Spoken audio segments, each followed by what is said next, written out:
spent years researching Pakistan and Pakistan's military. She's as famous for her command of Urdu as she is for her expertise of the country. Her new book, Fighting to the End, The Pakistan Army's Way of War, describes Pakistan's strategic thinking in great detail. Today she joins us in our studio to talk to us. Dr. Fair, welcome to Access Point. Thank you for having me. The first thing I have to tell you is the book cover we showed is the one that's coming out in Pakistan in August. This one that's out in US is way cooler.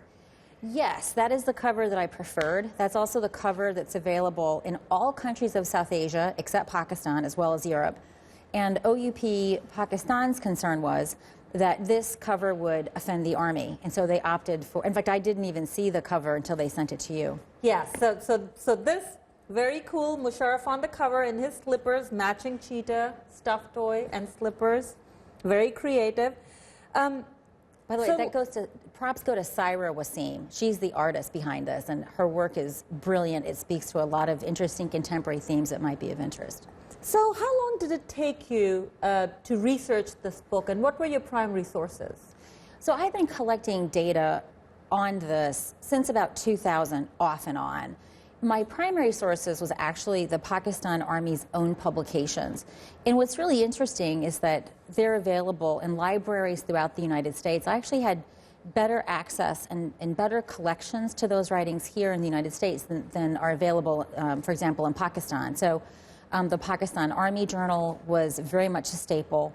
So I spent years going to the University of Chicago, the University of California, Berkeley, and also the NYU Public Library had a really important set of collections from the earlier years of the Pakistan Army Journal. Now, would it be fair to call your book an anti-Pakistan Army book? You know, it's funny. When I began writing this, I didn't, you know, I'm an empiricist, so I write what my data say. You know, I didn't come at this with an axe. In fact, I thought initially that this would be well received in Pakistan, because what I found in Washington, D.C. is that when the Pakistanis, for example, would talk about the Indians in Afghanistan, there would be a rolling of the eyes. Or when Pakistan would talk about the perennial threat that came from India, a rolling of the eyes. And so when I began this project, what I wanted to do was to provide empirical proof that this is how the Pakistan Army sees the world, and that the Americans need to understand it and they need to take it seriously. So as I began writing it, that was very much my intent. You know, how does the Pakistan Army talk about its issues amongst itself? Because these publications aren't meant for me. These are publications like the Army Green Book, the Pakistan Army Journal, as I'd mentioned, and several other journals that were published by ISPR or GHQ that had a shorter lifetime. This was them having a conversation amongst themselves. So I actually thought that this would be welcome, because I'm actually saying Pakistan has real concerns in Afghanistan. Some of them are neuralgic, some of them are historical, but they're real. So I didn't intend it to be an anti-Pakistan army. Although, according to some of your own social media posts, you don't have a very friendly relationship with the Pakistani military. Some might even call it antagonistic. So why shouldn't one argue that your relationship with them has colored your research? Well, first of all, the research was done before this antagonistic relationship took place. I'm antagonistic to them because actually they've threatened me. I've been blacklisted. The defense attachés here in D.C., particularly the last two, have been very antagonistic towards me. And so, of course, I've been working on this book since 2000. So the book was researched and primarily scoped and framed before this antagonistic relationship. And the reverse is true. When the defense attaché learned I was writing this book, and actually somehow got a hold of my book proposal, that's when they began being antagonistic to me. So actually the relationship is just in the reverse. When they learned about the book, they misunderstood it from the beginning, and that's when their antagonism towards me began. And they were really quite horrible to me. As I said, I'm blacklisted, I can't go back. And so I've reciprocated, quite frankly, in kind. Okay, let's move on to the book. You make a very interesting comment on Kashmir, and I want to read something from your book. You say, even if at some point in the past, Pakistan's existential struggle with India could have been mitigated through a mutually agreeable resolution of Kashmir, this is certainly no longer true. So basically, you can solve Kashmir, it will still not solve the Pakistan-India dispute. Why? Well, I think there are a couple of reasons for it. As I read their materials, the way they talked about the Kashmir dispute was never in security terms. And this is really kind of striking. They had, you could have imagined, for example, that they would talk about Kashmir in terms of water security, or having all of Kashmir, the part that's controlled by India, would make the terrain more defensible. They could talk about integrity of the lines of control. They could have marshaled any number of security arguments, but in the Army's own publications, they never do. Instead, Kashmir is ideational, and it has this really interesting relationship with the two-nation theory. Although, Dr. Fair, wouldn't you say that most conflicts in the world are usually framed in an ideological terms? I mean, the Cold War was a huge ideological war. Even today, Saudi Arabia and Iran conflict, ideological. So, I mean, isn't just the normal way of framing conflicts? Well, I think that's true. Now, remember, I'm a South Asianist, right? So I've spent my entire career studying only South Asia. But for example, I would argue that the American army is an ideological army. Like many of our relations with Israel, and anyone looking at our relationship with Israel during this outrage in Gaza, it would be very hard to argue that we are not ideological. So I don't disagree with that, but I'm only speaking to the India-Pakistan concept. And the reason why this is important is if you look at the way the Americans think about the Indo-Pakistan conflict, every time there's a new administration or there's someone campaigning for presidency, they get into their head that they can solve this conflict, that if there's a rapprochement over Kashmir, then Pakistan can put down its jihadi proxies and Afghanistan become peaceful. So I'm speaking to an American audience saying that if you think that this is a security competition that has primarily security motivations underlying it, you've misunderstood this. Okay, and you also make another very interesting comment, and I'm reading something from your book. You say, it is possible that any effort to appease Pakistan through territorial concessions on Kashmir may actually encourage Pakistan's anti-status quo policies rather than temper them. So you're saying solving Kashmir will hurt? Yeah, so this draws from the work of Charlie Glazer, who talks about ideological states that pursue revisionism for ideological reasons versus states that pursue revisionism for security reasons. And so this is actually drawing from his insight that if you treat an ideological state like a security-seeking state, you actually motivate them in their ideological goals. I also make the point in the book that Pakistan has no loci standi in the Kashmir dispute. This has been an issue that many Pakistanis have been very upset by. They like to reference the UN Security Council Resolution 48 on Kashmir. No Pakistani has read it. In point of fact, it was Pakistan that violated the first terms of that UN Security Council resolution that would have eventually led to a plebiscite. So can you explain that? Yeah, oh, absolutely. So I taught at LUMS, for example, some years ago in 2010. Best student you're going to get in Pakistan, one could arguably say that. No one ever bothered reading the plebiscite. Actually, an event here at the Heritage Foundation, another one of the plebiscite individuals started talking about it. I said, sir, have you ever read it? The answer is no. So that plebiscite, and remember, how did the UN Security Council resolution come into being? The tribal marauders, whatever you want to call them, enjoyed support from initially from the provinces of what was then the NWFP and then the Punjab, and of course eventually the Pakistani state itself. So calling it a non-state operation is just disingenuous and not true. India brought the conflict to the United Nations in hopes that it would get Pakistan declared as the aggressor. Out of this process at the United Nations, what came forward was UN SCR 48. And it said, and it laid out 3 necessary but insufficient conditions. The first was that Pakistan had to completely demilitarize. That was the very first step. And there was going to be a UN body appointed that would decide when Pakistan had actually done this. Once that was done to the satisfaction of this body that was never formed, India then had to demilitarize, with the exception of having an adequate ensemble of forces for defensive purposes. Again, that would be set by the UN.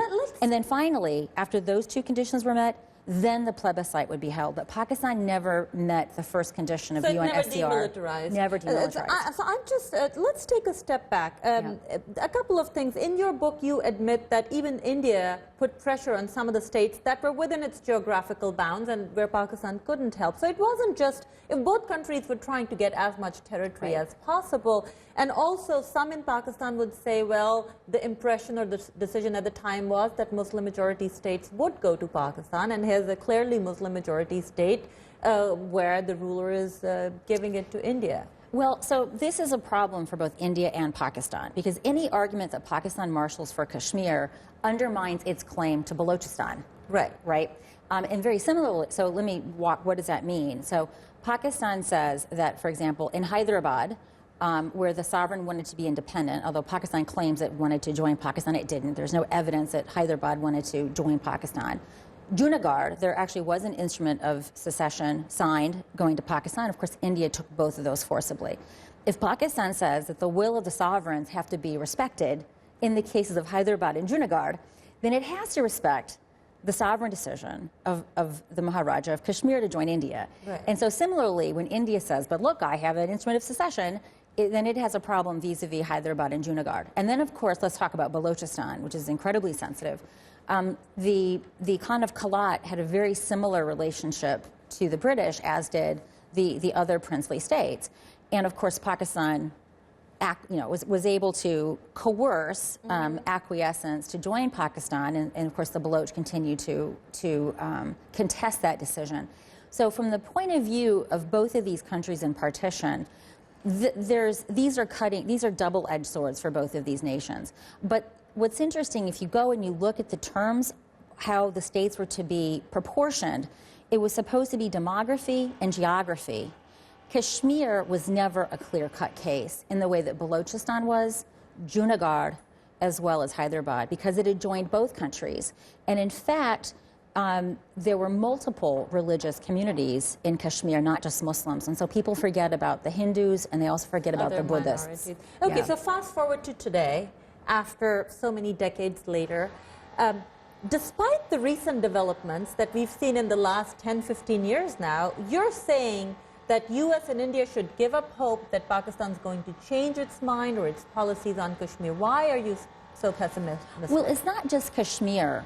If you actually, what I argue in the book is that Pakistan's concerns do not simply stem from Kashmir. They may have been in the early days, but when I read Pakistan Army journals, green books, like I said, the Pakistan Army Journal was just one publication, as well as the green books, as well as memoirs of different officers.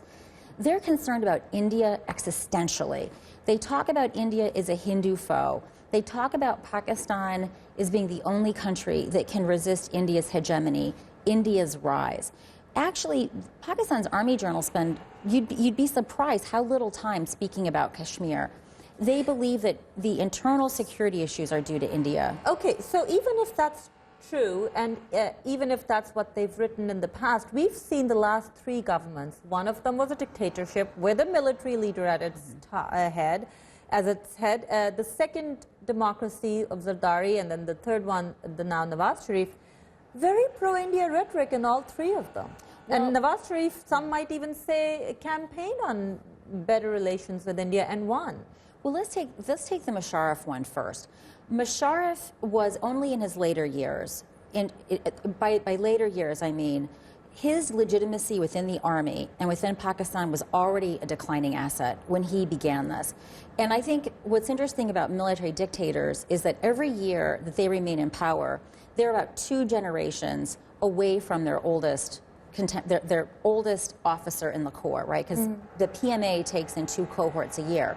When you saw Musharraf putting forward some of this language, that was in 2004. He'd already been in power for 5 years. He was 10 cohorts away. And even at that time, he didn't have the support of the army to engage in these things. In fact, Kiani, the first thing he did when he came in was reverse it. So from the Indian side, from their point of view, if he even had been able to promise something, it would not have been enduring because he didn't have but going to the civilians... Let me just interrupt you just 1 minute. A lot of people say, and the Indians admit, that they were slow on the uptake on this one. If they had been quicker, there might have been a deal. Well, as I say in the book, there was an opportunity to see if Musharraf was serious or to call his bluff. And the Indians, I've, especially in my other writings, in that period of time, I put the onus thoroughly on the Indians. Because that would have been a fine opportunity to call the bluff. I say, I think I write it here, but I've written it certainly in other places, that Musharraf could have said anything. Like, for example, Pakistan's position on the Comprehensive Test Ban Treaty. We'll sign it when India signs it, knowing full well the Indians will never sign it. So that would have been a perfect opportunity to have called Musharraf's bluff. So I completely take that point in entirety. Playing devil's advocate among Indian strategists, they would have said, well, we would have put a lot of thinking about a redux of the Lahore bus, the Lahore process. We would have put a lot of capital on the table when, in fact, he would not have been in a position to deliver. As the military dictator, when some in India say that the only time there'll be peace in Pakistan is when there's BJP in power in India and a military dictator in power in Pakistan, because he's all powerful at that time. Had he made those offers, well, first of all, a couple of things. Had the December 2001 Parliament attack not taken place, he had an opportunity, right? Where 9/11 created all sorts of opportunities for him. That should have been the time when he offered this forward. By the time he offered it, his credibility domestically and within the army was on decline.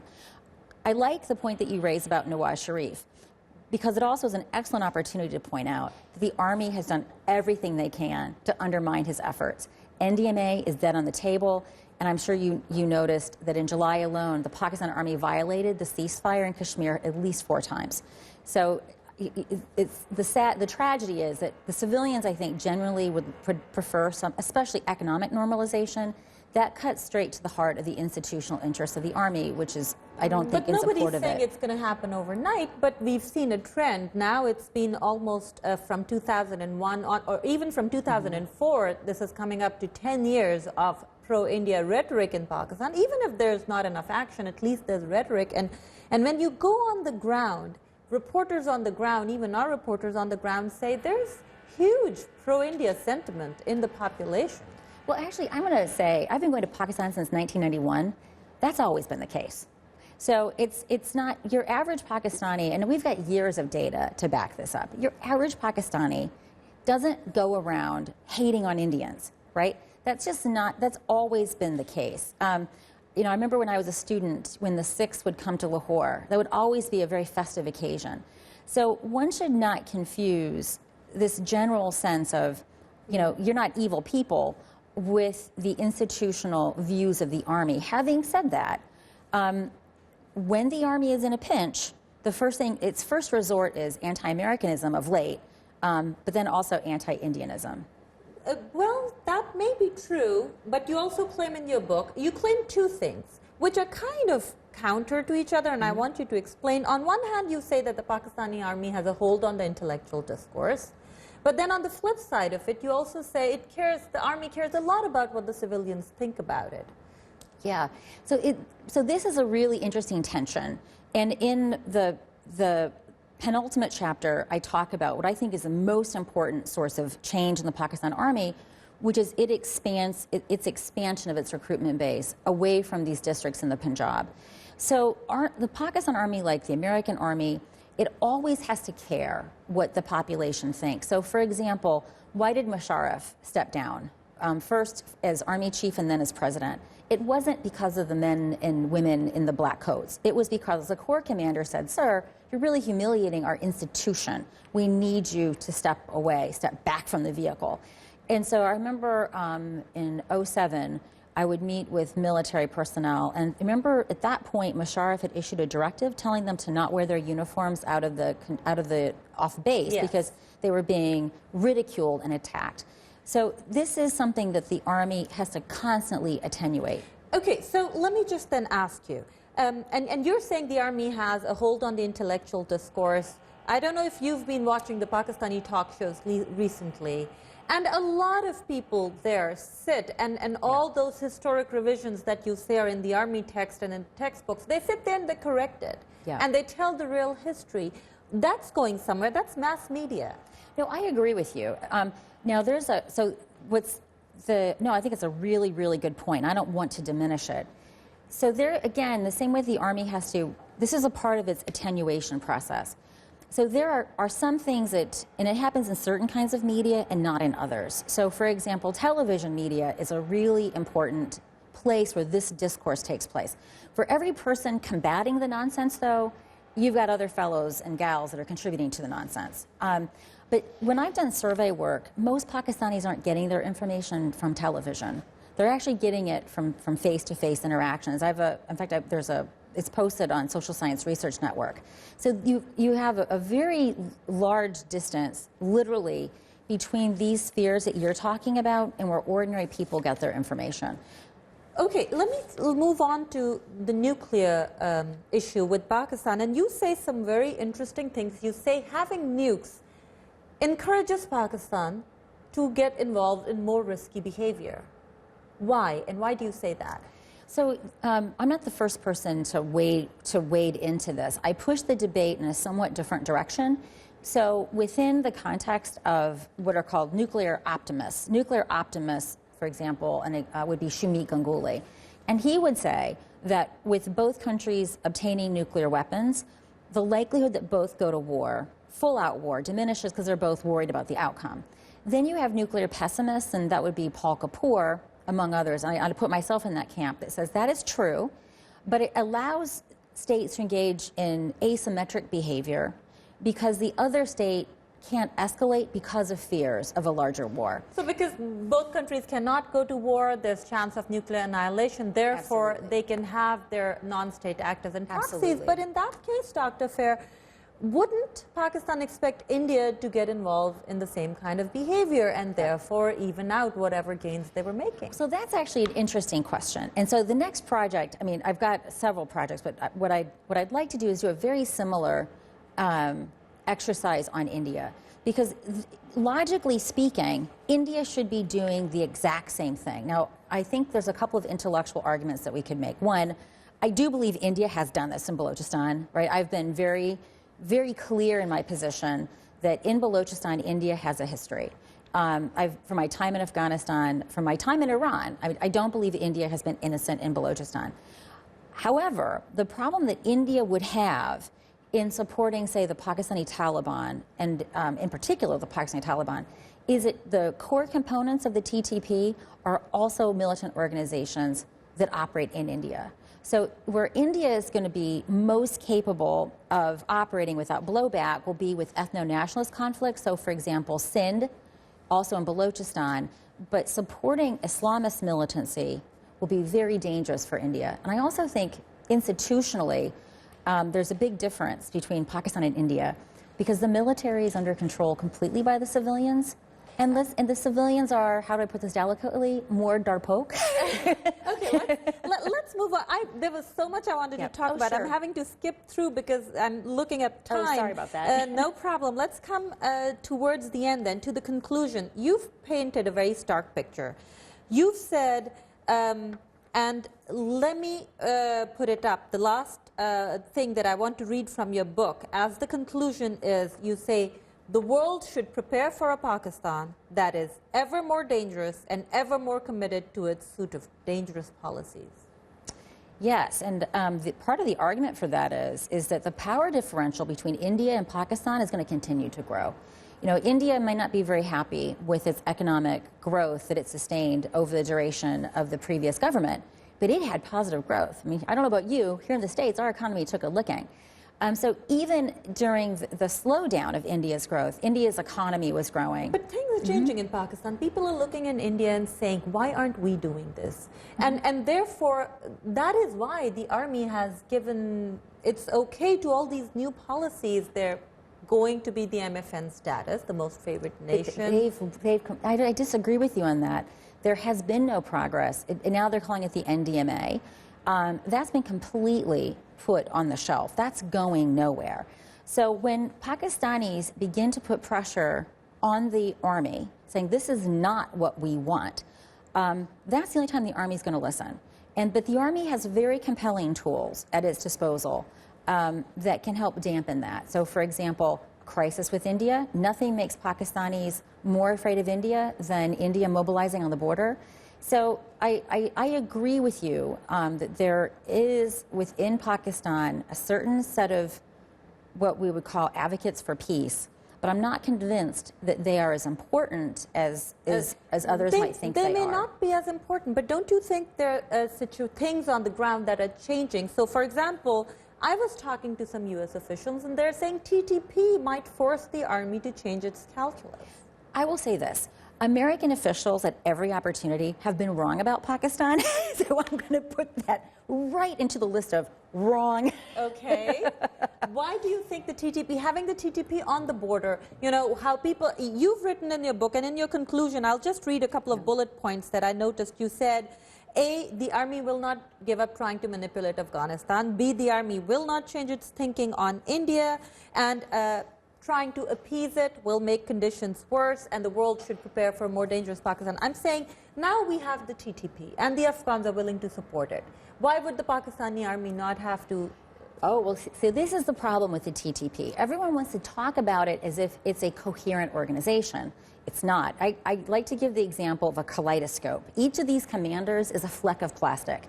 Give it a flick today, you see one picture, flick it again, another picture emerges. And what's that flick? Any number of things. Pressure from the Army, money. Some of those commanders can be swung. Like, for example, why am I blanking out? Gul Bahadur, for example, Malvi Nazir. These are fellows who, in the beginning, remember the Maqami Taliban from 2005? They've been swung to fight in Afghanistan. So the Army's strategy with the TTP is persuade some to go to Afghanistan to basically harass my countrymen, our allies, and our Afghan partners. Persuade others to go to India. But and you those don't think that can't the Army be is now persuaded, looking, kill the ones that can't be persuaded. You're not convinced by all the official statements that are coming out from Pakistan. In the last 2-3 years, we've seen a marked shift. Pakistan has said repeatedly Afghan-led peace process, stability in Afghanistan. You're not convinced? No, I had 2 friends actually killed in operations that were supported by the Haqqani Network. So for me, the Pakistani chicanery in Afghanistan is just too real and too personal. My team was attacked in this arena. I was a part of the election monitoring team. It's not a coincidence that the peace process in Pakistan coincided with the election cycle of Afghanistan. Why was that? To drive the TTP into Afghanistan to disrupt the election. Last 30 seconds. Yep. You don't think Modi and Nawaz would be able to make a difference? No, because Nawaz doesn't hold the policy lever on this set of issues. The Army alone holds this policy lever. But if the Army alone held the levers, Musharraf would be out by now. He's not, so there may be other powers. Yeah, so there needs to be an adequate demand among Pakistanis that we don't want this sort of jihadi policy, that we don't want to be an international pariah, and we don't want a civilizational war with India. Apart from the Islamabad cosmopolitan, circle, that's not. You're not having these conversations in some pinned outside of Okara. You're just not. We'll find out soon. I'll be reporting. You'll be there. I want to see you. I'm reporting from a pinned in Okara. Well, thank you so much, Dr. Christine Fair. Go check out her book, Fighting to the End, and then tell her on Twitter what you think about her. And today I want to give you a news of my own, and which is that this is the last time I'm hosting Access Point, sadly. That is not because I want to leave this program, but because VOA has assigned me to go to Pakistan to report on Afghanistan and Pakistan. But before I leave you guys, I believe some thank yous are in order.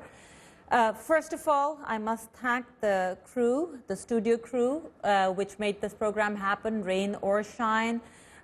Cassie Smith, who is the absolute rock star of guest bookers. Marika Erb for her tireless dedication to making my job easier. Deepak Dobhal for being a trusted advisor and an ideas guru. Joy Wagner for supporting my ideas and for helping me no matter what came my way. Without all of these people and many more, this show would not have been possible. And then, most importantly, thank all of you. I want to thank all of you who watched. And you left comments on my Facebook page. You kept me on my toes. But this is not final goodbye, because VOA is sending me to Pakistan and Afghanistan to cover that region for you. So you will be hearing me, watching me in VOA programs and reading my reports. Please follow me on Twitter and Facebook so you can keep up with what I'm up to. Until we meet there, goodbye.